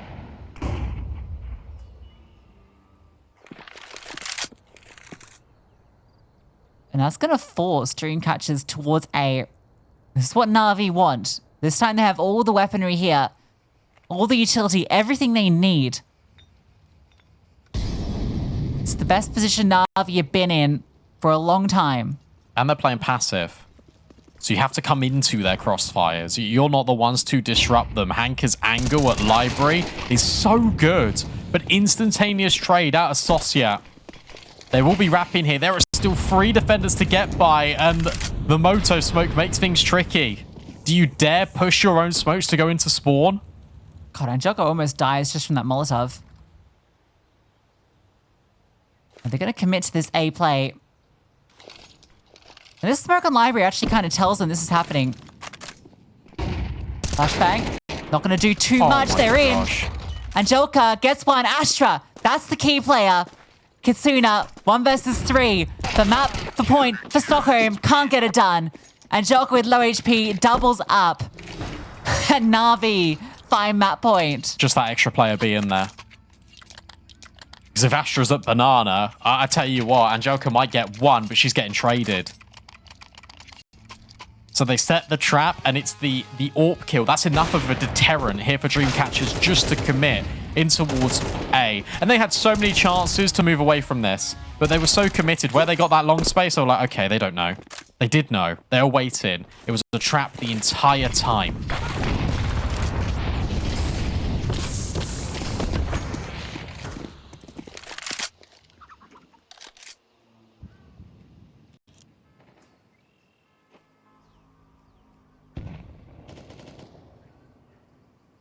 Can Na'Vi close this out and take us to Ancient, or will Dreamcatchers force overtime? Fatal low will tuck into the corner. Surely should be aware of this possibility. They've been punished by it before. Yeah, there you go. See ya. Goodbye. Well handled. Dreamcatchers look like they want to go fast. Scaled out quickly. Smoke lands long. 2 players in the site. Not a rotation from Na'Vi yet. So similar to last round, but this time 1 player less defending. And they needed that 1 player last time. So let's see how this fares. Angelica's got to take all the contact, and then it's D7 up on Cold Zera. There's Angelica. finding the first. They're worried about pit here, Dreamcatchers. They should be worried about what's in front of them on that site. D7 cleared, and Joker is as well. It's a 3-on-3, but Hank is in close proximity. You're very fast on this. Will she clear Elizabeth, though? This is such a powerful angle for this exact play. But she's caught between a couple of different mines, worried about apartments. Gives Hanker a bit of space. Out towards long, a lot of shots being fired off. And now Hanker, her timing is lost. They're going to be expecting her here in this position. Time ticking down. Hanker spotted. Elizabeth hits the shot. Dreamcatchers have the advantage. Astra wide swings, but it's always the setup. And it leaves it to VQ. Can't hit the wall. Bang. We go overtime. Deserved.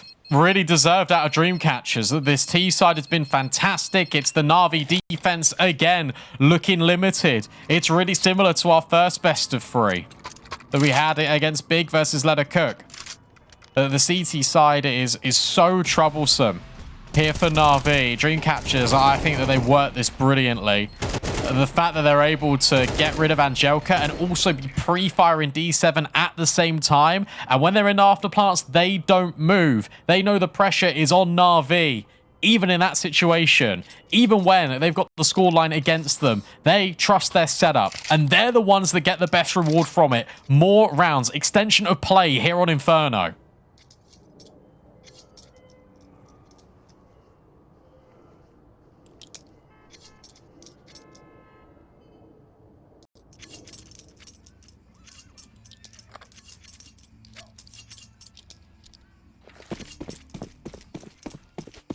I'll tell you something as well, Lucy. We've seen Dreamcatchers play... Sorry, we've seen Navi play Imperial in a best of 5. We've seen them play NIP.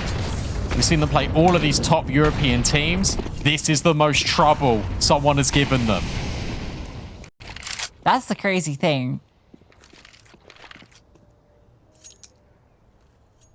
Dreamcatchers are a team that cause trouble. Wayne, oh, she is a troublemaker. This bait setup should be perfect. She is done for. That flashbang. Actually, VQ gets the kill. So now you know Hanker is here. And now Hanker, she's in trouble. Oh, but she takes one down with her. And that's everything. Keeps the advantage there. You know, one more player is top middle. Dreamcatchers retreat. This is a good idea. Because you've just seen VQ, you've got to remember that she was the player that got the AWP kill over at B first. So you assume there's going to be another one. But that's it. Maybe just one player on B site. VQ's making this rotation far in advance. There's a smoke to get them over here, Dreamcatchers, but it's Astra tucked in the corner. You need to be diligent. You need to clear everything. And VQ's even going to break the smoke to make life awkward. She can't hit the shot. It's Elizabeth instead. And now Astra overplays her hand and Sasha finds the kill. It's D7 left alone in a 1v2. Oh, what an absolute disaster. An absolute disaster. VQ blows the smoke, hoping to set herself up. She's the one that falls. Now Elizabeth's got an aggressive D7's not going to clear this. Elizabeth gets away with murder. Astra can't finish her meal, and Dreamcatchers take the first round in OT. And that's such a shame because you actually think the smoke play's the correct one. Because that's going to be the least unexpected thing. You think whenever these two teams have gone in towards B and that smoke CT is up, it's always been the spam. It's never been the break. It's always been a molly that lands default. Instead, it's just this. Instant. And then Sasha's already got the scaling. She was already by. It was Elizabeth, the player, that was almost set up to fail. But it's her that steps up and succeeds. And now Hanker flashes, but the counter utility. In fact, it's Angelica's flash, but it doesn't matter. Or maybe it does. Because Sasha and Fatal reply in an instant. It's a 3-on-3, and we've had 20 seconds of play. Yeah, this is also the same situation last round was in, and Dreamcatchers brought it back. VQ's going to solo hold B, so they can keep 2 defenders over on A, which is going to be needed. Fatal and Sasha group. Angelica jiggling long. Just going to get this information very shortly. Sees Fatal. Back turn, so I actually don't know if that information went the other way. Flashbang called for. Can't convert. No. Messy. And now you know. Astra sitting backside. Tucks in towards the pit. Smoke, great. finds that kill. Second player spotted going into the side. She's in the open. Astra this time does finish the job. And Na'Vi fight right back. Another one of these rounds, the 2 versus 3, where Na'Vi have got ahead of the rotate. They understand where this play is coming in. Angelica had all the info, and she just couldn't get the kill. Fortunately, Astra was in the pit. She's the one, again, leading by example. It's Na'Vi that turn up the acceleration. And they don't run out of gas. 13-13. We're all even again. And you got to remember, that's a round on the CT side. They have been few and far between, all Inferno long. Double AWP comes out. Astra decides to wield hers on the B-bomb site. How good she can be with it. Primary AWP in her past, and it's Viku. Will strike first with the sniper. Again, an opening kill for Viku. That's been a consistent theme in the late stages of this map. It's the conversions that Na'Vi require. Keep saying about VQ, but we need to also talk about Kitsuna. I was going to say she's been really quiet, and Astra. We're in a position where Na'Vi don't need to overextend in the player advantage, and they've done it once more. And it's come through Banana again. I think if she just held the line, she was probably fine, but she got a little antsy, wanted to change her position slightly. And it's at that exact moment that Kitsuna slides in. Now, the rotations are going to be here, and it's VQ's AWP who comes onto the line. Again, utility in spades for these defenders. Molotovs, HEs, flashes. Enough to deal with this. VQ can't hit the mark. That smoke's smoke's missed. VQ, give it another chance. What? How has she hit that? Huh? Put down by Elizabeth. And with Wayne removing Hanka, they found a way in. The blow smoke doesn't work out. Oh, no, again. D7 has to get past Elizabeth. The slow walk, the slow crawl, and the slow fall. Dreamcatchers take 2 on the T side. How does that keep happening? How have we had another smoke break? And it doesn't receive anything. That was the right play again from Na'Vi. And it doesn't work. Yeah, that's how I feel, Elizabeth. My hands are up all the damn time. I just don't get it. I don't get how Dreamcatchers are getting away with this. Also, how did Viku get that kill? I don't know how she got that kill. That just did not compute. Like, there was just no connection there, I swear to God. It wasn't even like a wall banger, like a crazy flick. I don't know how she got that.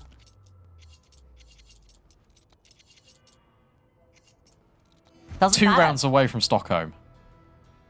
I can't believe it. I cannot believe it. Our Dreamcatcher is going to be the first team to end Navi's flawless Inferno run. 8 out of 8 won for this Na'Vi team.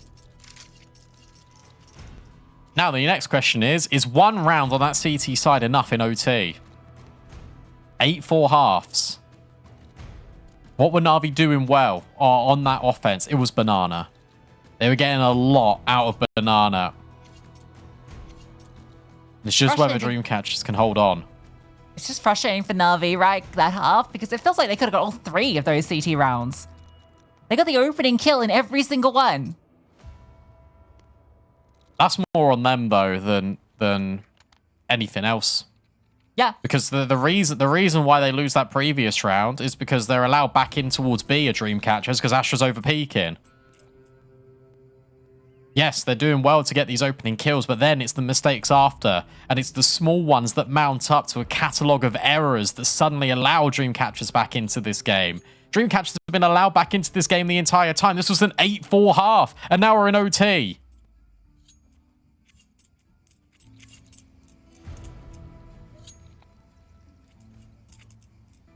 They won the pistol. What? Come now. It must have been like her leg or something. I don't know. We got one more? No, we got to go. Okay. No, pressure's on. Okay. Na'Vi on the back foot. First time on this map. Well, actually, since like the 4th, 5th round. They catch the 3-1 up, and that was the only time they had the lead, and the damage is destructive. Hanka really low, and nice shot. Wayne not missing much. Got to think about the belief, the journey that Dreamcatchers have been on. over this year. You keep the core of 4s. You add in the experience of 9 Pandas Fearless. You mix it all together and you get a LAN victory. You get an upset galore. You get a dark horse that is now on everyone's radar. And an opening kill. They have to come through short. Fatal's got to be keeping account of it, but Sostia through the smoke has found a double. This is a disaster for Na'Vi. And Viku is once again left to try and pick up the pieces. And it's not a clean shot on Kitsuna, but it is one on Sostia. Would need to be the ace. A 1v5, a molly, trying to separate the defense, but none of them are peeking. They want it all together. Viku goes searching for Kitsuna. And maybe that's a chance. Dreamcatcher's still in long. Viku still hoping, securing anything, but nothing has been found. A valiant effort. But series point for Dreamcatchers, and they got 2 chances to close. They did not give Viku an inch to work with there. Yeah, she going to just arrest a couple of kills, but they stay as a pack. They swing in the end. Sostia, again, these breaks and smokes have been devastating for Na'Vi. That one's all by design for Sostia. Collateral comes through. Stockholm point for Dreamcatchers and 2 opportunities to lock in a spot on land. Taking down the team that we title the Titan Killers.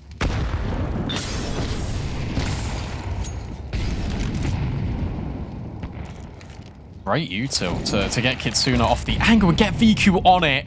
An opportunity for the Orpas to go head-to-head, but it's one in which neither will find success. And hey, a smoke break, a swing, a kill.